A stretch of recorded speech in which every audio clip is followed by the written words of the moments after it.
Bagaimana solusi terbaik untuk masalah depo pelumpang? Kita akan bahas bersama tenaga ahli KSP Johannes Joko dan pakar tata kota Yayat Supriyatna. Selamat malam, Mas Joko, Kang Yayat. Selamat Selamat malam, malam, Mbak Friska, selamat malam, Rizka. Kang Yayat. Kang Yayat, ya sama-sama Pak Selamat Joko. malam, saya ke Mas Joko dulu. Jadi update terkininya seperti apa? Tadi Menteri BUMN Erick Thohir menyebutkan opsi untuk memindahkan depo pelumpang ini digeser ke tanah milik Pelindo. Detailnya yang terbaru seperti apa, Mas Joko? Iya, sebelumnya Mbak Friska, pada kesempatan ini kami dari kantor staf presiden juga ingin mengucapkan, turut berduka cita dan juga keprihatinan kepada, seluruh korban insiden terbakarnya, depo Pelumpang. Dan semoga melalui, kejadian ini betul-betul bisa menjadi pelajaran kita bersama, ini betul-betul menjadi catatan dan juga nantinya menjadi koreksi untuk ke depannya bagaimana kita memperlakukan objek vital nasional. Memang pada arahan Bapak Presiden ketika kemarin berkunjung ke korban dari insiden depo Pelumpang ini ada arahan dari Bapak Presiden karena kunjungan Bapak Presiden ini juga menunjukkan keseriusan perhatian serius beliau terhadap insiden kebakaran ini dan beliau meminta khususnya kepada Bapak Menteri BUMN dan juga Gubernur untuk segera mencari solusi dalam waktu dekat 1-2 hari dan ini memang tipikal dan gayanya Bapak Presiden untuk segera mengambil langkah-langkah cepat karena bagaimanapun juga kita tahu benar bahwa dari semua langkah yang dilakukan oleh Bapak Presiden, keutamaan dari beliau adalah bagaimana menempatkan keamanan, keselamatan, dan juga kepentingan nasional itu untuk bisa diselaraskan. Dalam hal ini kalau kita melihat dari konteks dari insiden depo Pelumpang ini adalah yang pertama pastinya adalah bagaimana keamanan depo Pelumpang terhadap kondisi warga masyarakat di sekitar dan juga bagaimana keamanan depo Pelumpang terhadap pasokan kebutuhan BBM nasional. Oke. Karena bagaimanapun juga depo Pelumpang hari ini adalah memiliki kapasitas hampir 20% dari kebutuhan pasok nasional. Dan terkait instruksi itu, maka tadi informasi yang kami terima dari teman-teman Kementerian BUMN dan juga tim terus mengkaji hal ini. Ada 2 opsi.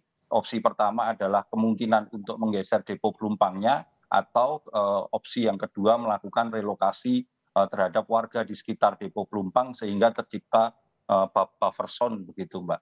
Tetapi opsi-opsi ini terus dikaji dan nanti perkembangannya lebih detail akan disampaikan oleh teman-teman dari Kementerian BUMN dan juga dari Pertamina. Tetapi terutama dalam hal kondisi hari ini yang menjadi fokus kita semua adalah bagaimana penanganan korban itu menjadi yang utama karena Pasti. itu harus segera dilakukan karena yang terdampak cukup besar terlebih juga bagaimana teman-teman Pertamina tadi kami juga sudah berkomunikasi mereka sedang terus berupaya untuk mempersiapkan hunian-hunian sementara khususnya untuk 4 prioritas yaitu bayi, lansia, ibu hamil dan juga orang-orang yang sakit. Demikian Mbak. Oke, kalau untuk korban pasti, tapi kan ini jangka pendek, jangka menengah, jangka panjangnya yang dikaji oleh pemerintah lebih detail lagi. Mas Joko, kenapa kami tanyakan ini di awal? Karena tadi Menko Maritim dan Investasi Luhut Binsar Panjaitan juga bilang bahwa semestinya warganya yang dipindahkan, bukan depo yang dipindahkan. Sebenarnya keputusan Kementerian BUMN tadi itu sudah final atau belum?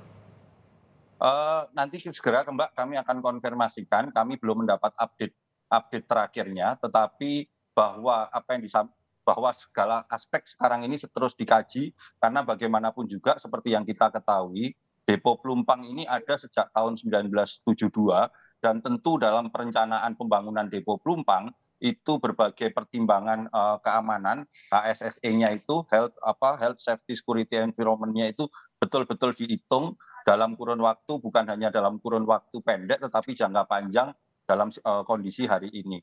Sekali lagi Mbak terkait hal itu mari kita tunggu saja kepastian dari dari pihak terkait dari Pertamina maupun dari Kementerian BUMN terkait status dari depo Pelumpang ini.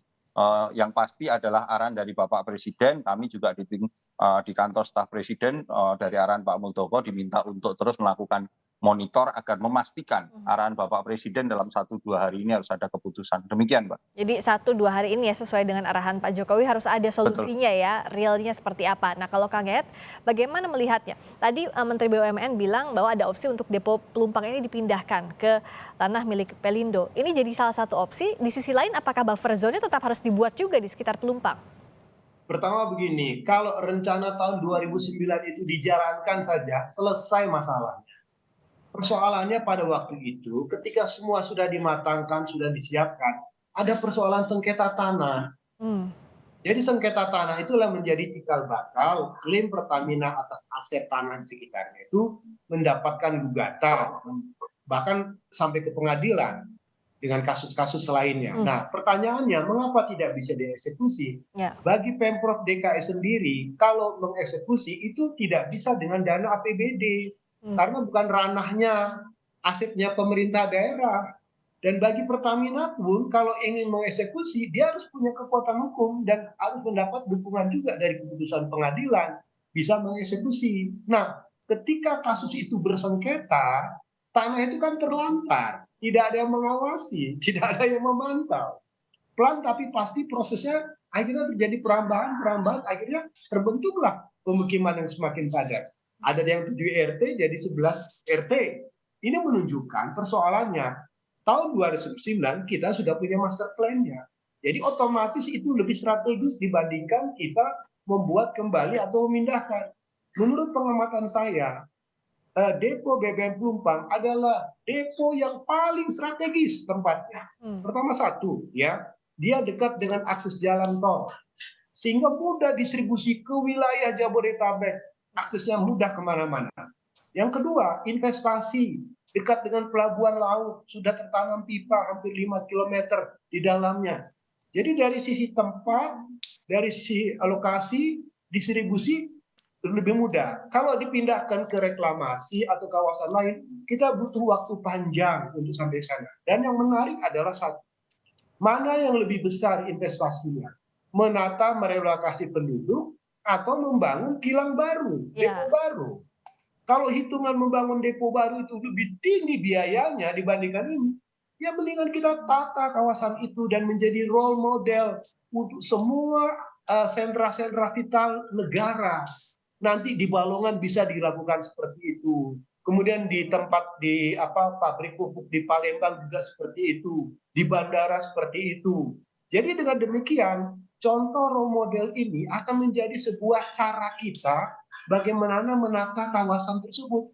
Kalau dibiarkan seperti ini, akan semakin kumuh, akan semakin tidak tertata lingkungannya dari sisi sanitasi, kebersihan, lingkungan, dan sebagainya. Jadi menurut saya, jangan ragu untuk mengambil keputusan yang terbaik untuk masyarakat, tidak relokasi kata saya ya, tapi revitalisasi. Kalau berbicara tentang aset, banyak aset Pemprov DKI, mari belajar dari kasus apa? Kasus Kampung Pulau yang kebanjiran terus-menerus. Kemudian Pemprov DKI punya aset tanah bekas kantor Sudin Jakarta Timur yang dijadikan rumah susun. Jadi dikeroyok rame-rame. Dan Kementerian PUPR membangunkan rumah susun yang lebih manusiawi. Warga dipindahkan, sewanya disesuaikan dengan kemampuan. Relatif itu lebih baik, lebih bagus, dan menjadi contoh model. Kalau kita membiarkan seperti ini, akan dirambah semua tanah-tanah yang ada di semua sentra-sentra vital di tengah-tengah wilayah-wilayah lainnya. Jadi kita harus berani mengambil keputusan di dalamnya. Nah, bicara soal mengambil keputusan ini, Mas Joko, sebenarnya hitung-hitungannya itu apa? Untuk mengambil keputusan yang efisien, itu seperti apa dari pemerintah? Apakah tidak semata-mata mana yang biayanya lebih rendah dieksekusi, tapi memperhatikan juga sisi sosiologis juga dari masyarakat, meskipun misalnya yang di situ semestinya bukan tanah yang ditinggali oleh warga?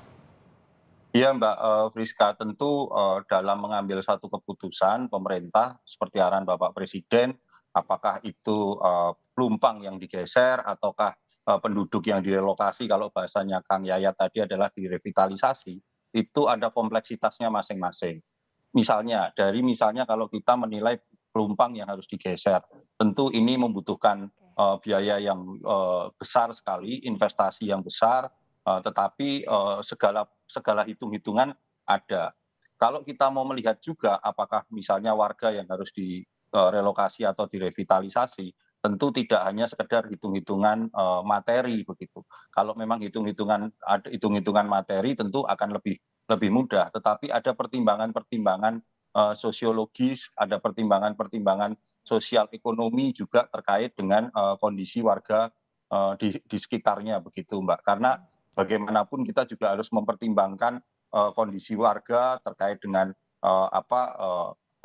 lahan pengganti kalau memang mereka harus direvitalisasi, terus bagaimana dengan mata pencarian mereka, lalu bagaimana dengan status hukumnya. Tentu sekali lagi, Mbak, tim hari ini terus baik tim yang disiapkan oleh pemerintah daerah di bawah Pak Heru maupun juga tim BUMN dan tim dari Pertamina terus melakukan kajian-kajian perhitungan dengan cepat sesuai dengan arahan Bapak Presiden, karena kalau menggunakan cara-cara pendekatan Bapak Presiden itu bukan sekedar cara pendekatan materi begitu, Mbak, tetapi juga ada pendekatan-pendekatan kemanusiaan, karena kalau kita berangkat pengalaman beliau ketika melakukan relokasi pemindahan pasar di Solo ke wilayah Semanggi itu kan juga dilakukan hal seperti itu. Butuh pendekatan, butuh waktu, tetapi juga butuh kepastian. Itu yang selalu ditekankan oleh Bapak Presiden. Begitu, Mbak. Masih dihitung, tapi yang jelas harus clear ya, seperti tadi yang dicatat oleh Kang Yayat, agar solusi ke depannya jelas dan tidak terulang lagi musibah seperti yang terjadi di Depo Pelumpang kemarin. Terima kasih atas waktunya tenaga ahli KSP Yohanes Joko. Terima kasih juga Kang Yayat Supriyatna, pakar tata kota, telah bergabung di Sapa Indonesia Malam.